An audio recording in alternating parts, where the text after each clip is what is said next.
Selamat pagi saya ucapkan kepada Encik Rain dan rakan-rakan sekalian.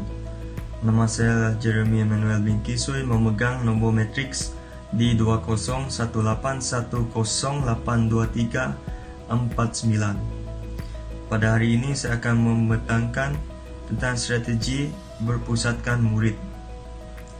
Mari kita kenali apakah maksudnya strategi. Menurut Kamus Dewan 1998, strategi merupakan satu rancangan yang teratur untuk mencapai matlamat ataupun kejayaan. Strategi juga memberi erti kebijaksanaan dalam menguruskan sesuatu perkara. Di dalam strategi berpusatkan murid ini, murid memainkan peranan yang sangat penting, dan penglibatan murid adalah secara aktif di dalam pembelajaran strategi ini. Seterusnya, strategi ini juga menggunakan teknik perbincangan di antara guru dan murid. Jadi semua pihak akan memainkan peranan masing-masing, iaitu sama-sama pertukaran idea dan berlaku komunikasi dua hala di situ. Seterusnya, guru juga merupakan pembimbing murid dalam aktiviti pembelajaran ini.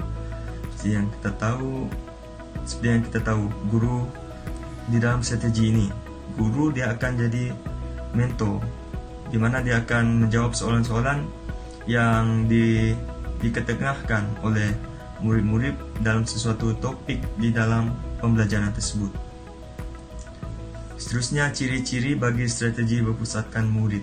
Yang pertama, komunikasi berlaku secara dua hala, iaitu antara guru dan murid. Seterusnya, strategi ini mengutamakan pencapaian objektif pelajar. Seterusnya, cirinya ialah kaedah secara berkumpulan. Seterusnya, memupuk sikap positif seperti kerjasama di antara murid dan menghasilkan sikap kreatif di antara murid dan kepimpinan guru secara demokratik. Apa yang dimaksudkan demokratik ialah guru dan murid. Murid dapat mengetengahkan pendapatnya secara bebas kepada guru dan saling membincangkan tentang apa yang mereka kurang pasti tentang topik pembelajaran tersebut. Seterusnya, tujuan strategi berpusatkan murid. Tujuan yang pertama ialah memberikan peluang kepada pelajar untuk belajar secara individu, kumpulan dan kelas. Seterusnya, strategi berpusatkan murid bertujuan untuk membentuk proses pembelajaran melalui rundingan berasaskan kekuatan dan kelemahan pelajar tersebut. Seterusnya, tujuannya ialah memberi pelajar kebebasan untuk membuat pilihan tentang bahan sumber dan aktiviti pembelajaran. Seterusnya, mewujudkan pengalaman pembelajaran yang dapat menarik minat pelajar. Strategi tersebut juga bertujuan untuk merancang penilaian guru terhadap pelajar secara kolaboratif. Ini semua daripada saya. Terima kasih.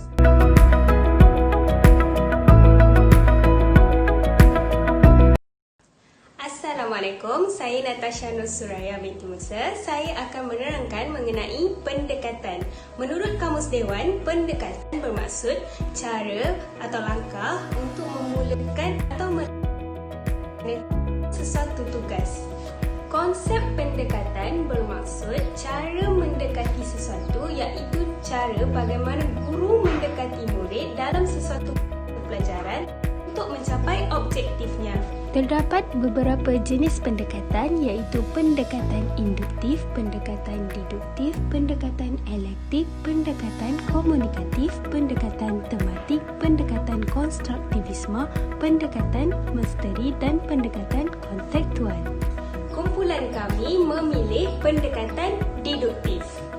Menurut Kamarudin Haji Hussein, pendekatan deduktif ditaklukkan sebagai sesuatu pendekatan yang bermula daripada sesuatu atau beberapa rumus, prinsip, hukum, teorem atau peraturan diikuti dengan aplikasinya ke atas contoh-contoh yang khusus. Sebagai contoh, guru memberikan prinsip, hukum, teorem rumus dan peraturan tertentu kepada murid dan mengajarnya sehingga murid memahami, kemudian murid akan mengaplikasikannya sebagai proses menyelesaikan masalah untuk mendapatkan kesimpulan yang baru. Antara jenis pendekatan deduktif ialah penyelesaian masalah. Setelah murid mempelajari kata pemeri, mereka disuruh membuat beberapa ayat dengan menggunakan perkataan ialah dan adalah. Seterusnya, membuat generalisasi baru. Setelah murid mempelajari kata arah iaitu tepi, mereka juga boleh menggunakan kata arah sisi untuk membina ayat yang sama. Yang terakhir adalah membuktikan hipotesis. Setelah murid mempelajari kata sendi nama, mereka dibimbing menggunakan perkataan di, dari, daripada dan pada dengan ayat yang sesuai. Aktiviti-aktiviti yang bersesuaian dengan pendekatan deduktif dapat diinovasikan dengan penggunaan aplikasi Canva kerana Canva memberikan lebih banyak idea yang kreatif untuk menarik minat murid.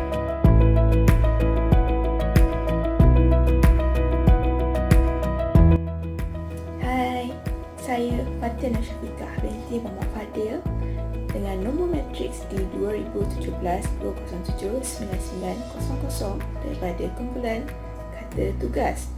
Oleh itu, saya akan memperjelaskan lagi dengan lebih mendalam tentang konsep kaedah yang lama kepada inovasi yang lebih baru dan menarik. Baiklah, kami daripada kumpulan kata tugas sebulat suara telah memutuskan untuk menggunakan kaedah kod kognitif untuk menyediakan bahan pembelajaran. Apakah itu kod kognitif? Mari kita lihat apakah yang dimaksudkan dengan kaedah kod kognitif.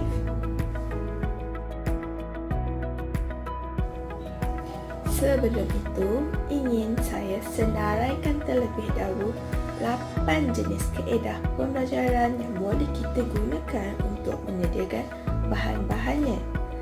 8 jenis kaedah tersebut ialah kaedah terus, kaedah semula jadi, kaedah aura-aura, kaedah terjemahan, kaedah ajuk hafaz, kaedah linguistik, kaedah psikologi dan akhir sekali iaitu kaedah kod kognitif, di mana kaedah kod kognitif ini yang telah kami pilih. Kod kognitif ini akan saya jelaskan sebentar lagi.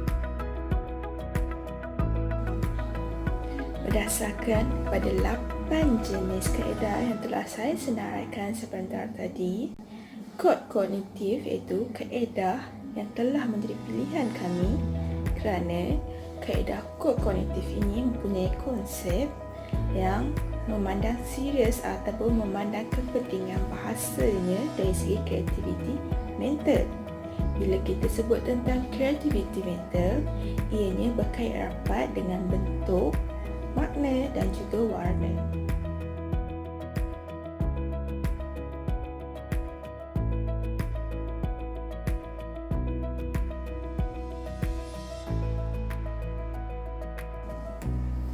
Oleh kerana kaedah kod kognitif menggunakan aplikasi tata bahasa transformasi generatif, maka inovasi yang sesuai untuk digunakan daripada kaedah kod kognitif ialah penggunaan aplikasi Canva.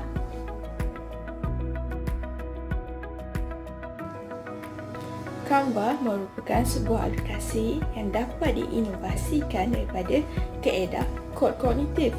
Hal ini kerana Canva merupakan sebuah platform perniagaan grafik di mana Canva menyediakan pelbagai pilihan yang lebih kreatif dan menarik lagi unik. Pengguna memilih menggunakan aplikasi Canva kerana mereka dapat menyediakan atau membuat persembahan yang mempunyai pelbagai template yang lebih menarik untuk membuat persembahan mereka berdasarkan video, poster dan juga visual-visual yang lain.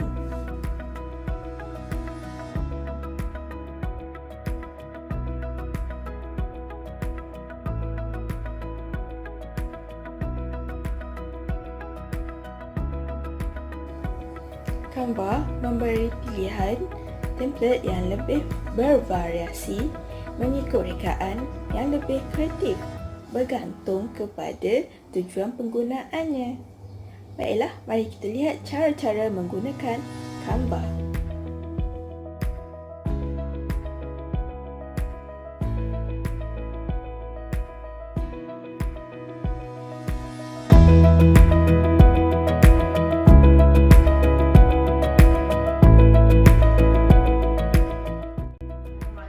Nama saya Nur Hasli binti Saleh alias Abdul Rahman dari ISMT Kesusasteraan Melayu. Pada hari ini saya akan membentangkan mengenai teknik. Kumpulan kami telah memilih teknik sumbang saran. Terlebih dahulu, apa itu konsep teknik? Teknik adalah alat yang digunakan oleh guru bahasa untuk menyampaikan bahan pengajaran untuk disampaikan kepada para pelajar di dalam bilik darjah. Dan teknik ini adalah sejajar dengan pendekatan yang dipilih dan kaedah seirama dengan kaedah yang dianuti. Menurut Edward M. Anthony mendefinisikan teknik ini adalah satu muslihat ataupun taktik yang digunakan oleh guru bahasa untuk mencapai hasil segera dalam bilik darjah mengikut tajuk-tajuk tertentu. Tujuan teknik ini digunakan adalah untuk menarik minat para pelajar. Yang kedua adalah untuk membangkitkan rasa ingin tahu. Dan yang ketiga adalah untuk mengekalkan perhatian para pelajar di dalam bilik darjah. Okey, apa itu teknik sumbang saran? Teknik sumbang saran ini adalah satu akal percambahan buah fikiran yang merupakan satu sesi perbincangan yang melibatkan dalam ahli kumpulan dibahagikan kepada mengikut 4 ataupun 5 orang ahli.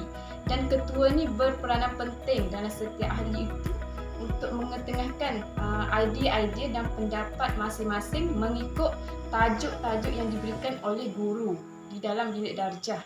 Dan teknik ini penting, teknik sumbang saran ini amat penting kerana dia lebih kepada pembelajaran yang melibatkan pelajar berfikir secara kreatif dan bukan pembelajaran pelajar berfikir secara analitis. Seterusnya akan disampaikan oleh kawan saya, iaitu Nurul Anis Amrai. Assalamualaikum warahmatullahi wabarakatuh. Nama saya Nurul Anis Amrai, memegang nama matrik di 2018-108-2308. Saya akan meneruskan pembentangan saya iaitu teknik sumbang saran juga, tetapi kita fokus kepada tujuan teknik sumbang saran. Yang pertamanya, topik perbincangan di dalam teknik ini mestilah bersesuaian dengan kebolehan dan minat pelajar. Dan seterusnya, garis panduan yang digunakan ataupun disampaikan oleh guru mestilah ringkas dan padat serta jelas. Dan semua cadangan ataupun semua perbincangan yang telah dilakukan mestilah dicatat, tidak kiralah oleh guru ataupun pelajar itu sendiri. Okey, baiklah. Di dalam teknik sumbang saran juga, kita memfokuskan kepada teknik ataupun prinsip 5 wife 1 husband, di mana iaitu when, who, where, why and how. Jadi melalui soalan-soalan ataupun prinsip yang digunakan ini, pelajar lebih rasa senang untuk mengemukakan idea. Dan yang paling penting sekali dalam teknik sumbang saran ini ialah sesebuah suasana itu mestilah tidak formal agar mewujudkan suasana yang lebih selesa antara guru dan pelajar.